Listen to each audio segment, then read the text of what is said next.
I hit the ground hard, my palms scraping against the damp soil, and the forest seemed to recoil around me. The air vibrated with a guttural growl, impossibly deep, pressing against my chest.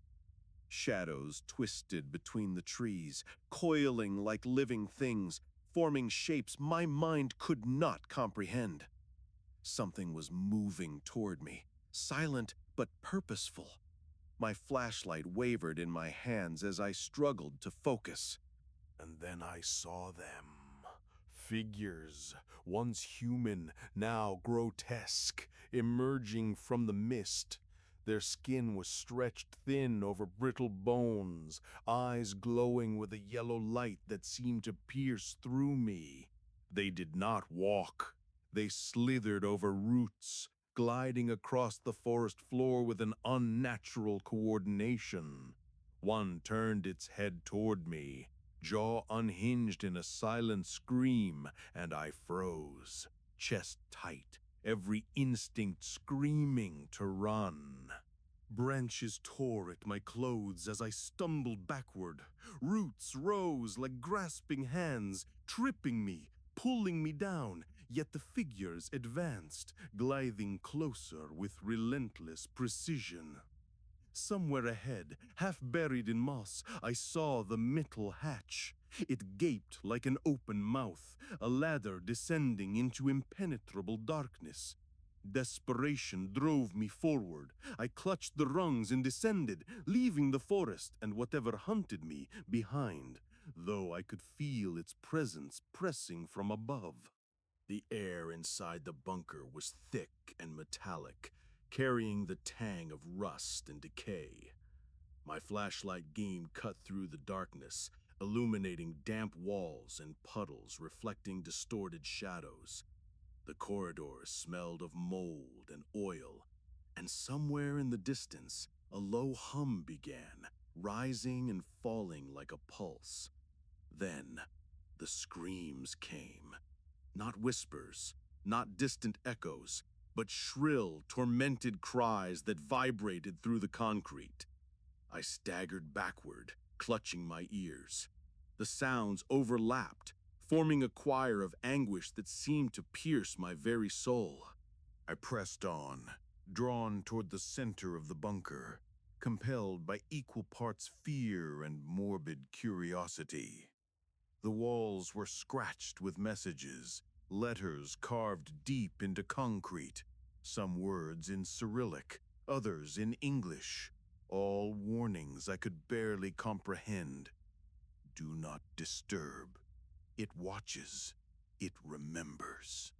My flashlight flickered, shadows danced, and the floor beneath me seemed to pulse in time with the screams. The chamber opened before me, and I froze. Figures, some human, some twisted beyond recognition, hung suspended in midair, bodies convulsing as if caught in invisible threads. Their mouths opened in silent screams, eyes following me with desperate intensity. In the center, a strange device sat upon a pedestal, wires extending into the walls like veins. It pulsed rhythmically, a sound that I could feel through the floor, through the walls, through my chest. I stepped closer, compelled. The moment my fingers brushed the cold metal, the world shifted violently. The suspended figures lunged at me from midair, their skin slick and cold, leaving icy burns where they touched. The device emitted a piercing shriek that rattled my teeth, and visions flashed before my eyes. People disappearing into the earth, secret experiments, the forest swallowing them whole. And then it spoke. Not aloud, but directly into my mind. You should not be here.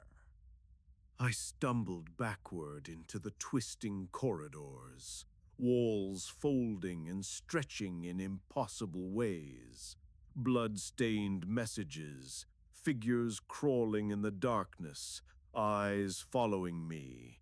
Everything seemed alive. The device's pulse chased me relentlessly, each beat hammering in my chest, making my own heartbeat seem insignificant. When I finally found an exit, emerging into the forest again, I thought I had escaped, but the trees had changed.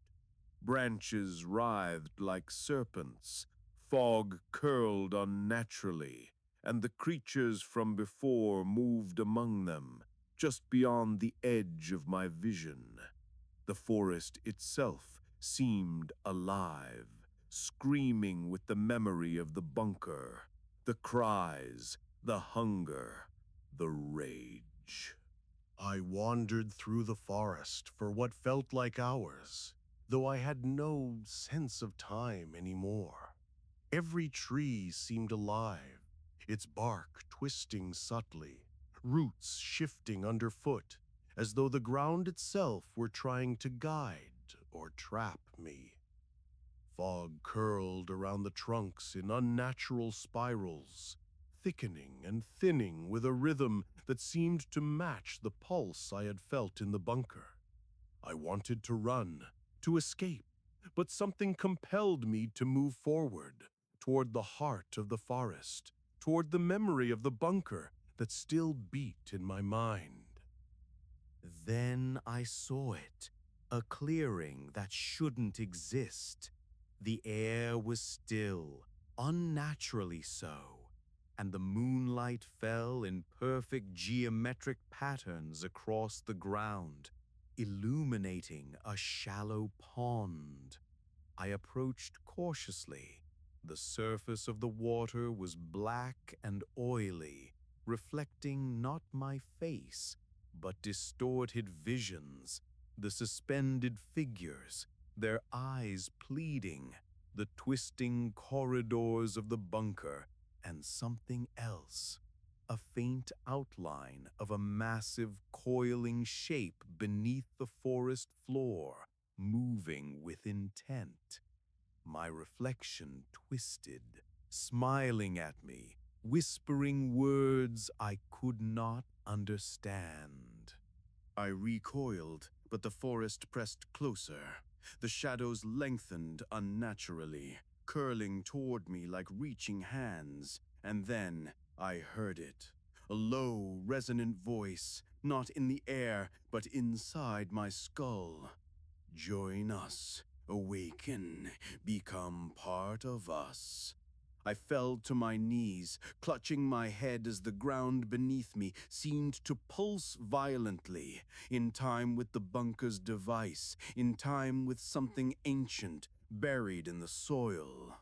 Movement flickered at the edges of my vision. I turned to see them, figures emerging from the fog, more grotesque than before. One was draped in tattered military garb, face half melted into a mask of pale skin and exposed bone, eyes glowing yellow, hands reaching toward me. Another moved differently, gliding over the forest floor like a shadow, formless but filled with intent, pressing closer until I could feel its cold breath on my skin.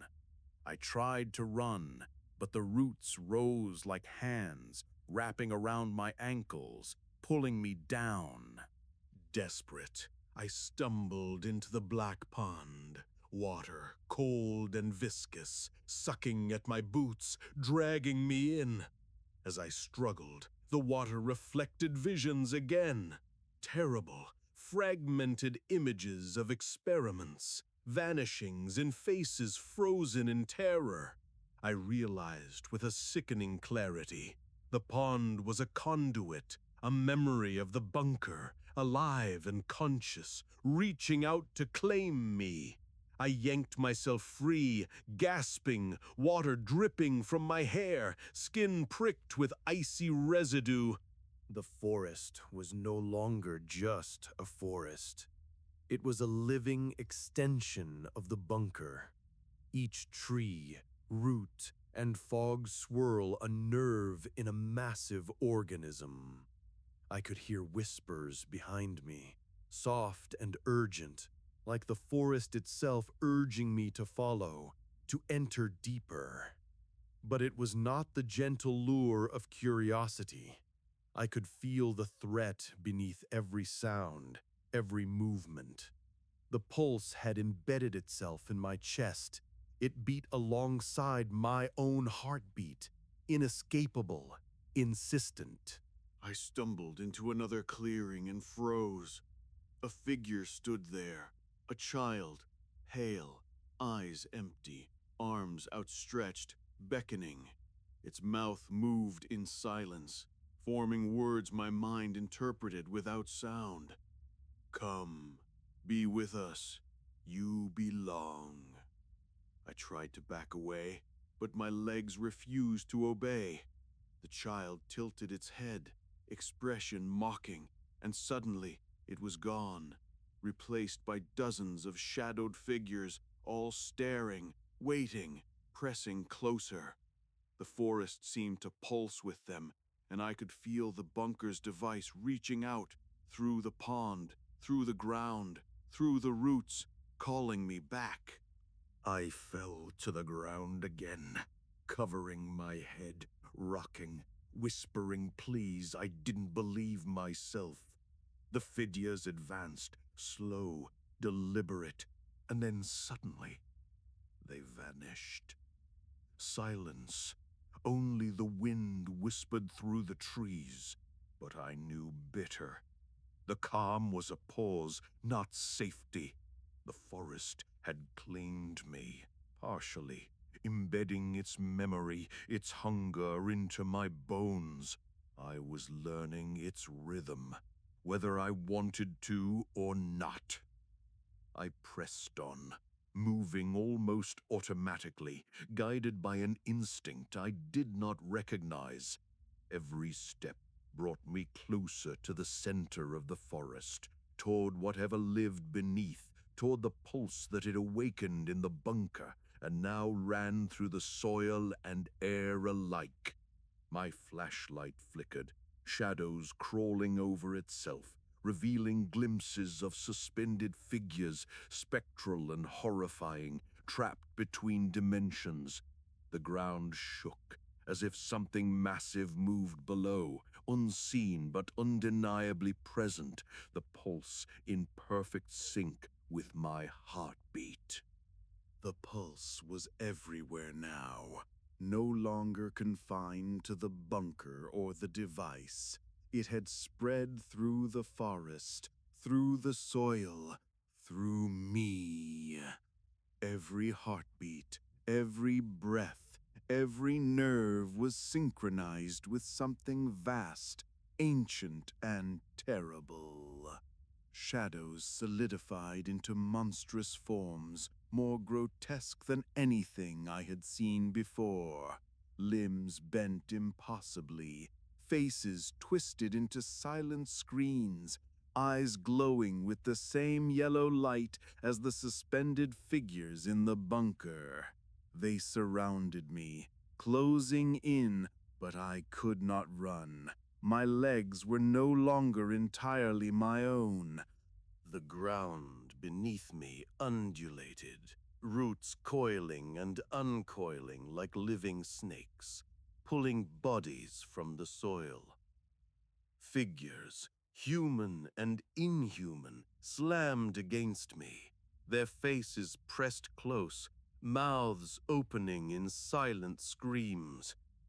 The pulse reached a crescendo, hammering through my skull, through my chest, until my own heartbeat seemed insignificant.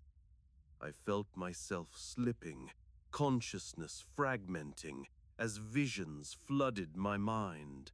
The bunker, the device, the suspended bodies, the forest, and something older, something beneath it all, vast, watching, patient. I clawed at the roots, screaming, fighting to remain separate, but the pull was irresistible.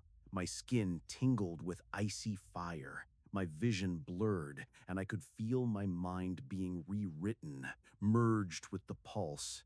The child reached out, and I felt its cold touch on my shoulder. Memories that were not mine surged through me, visions of other wanderers, other victims, other souls claimed by the forest. I realized then, this place did not just consume, it transformed. It remembered, and it embedded itself into anyone who entered. When I finally rose, I was different. My movements were slower, more deliberate, as though I was simultaneously myself and something else. I could feel the pulse in my chest, the forest in my mind, the bunker beneath my feet. Shadows followed me, whispering, guiding, reminding me that I was now one with them. The child smiled, hollow, triumphant, and vanished into the fog, leaving me with the pulse, the memory, the forest.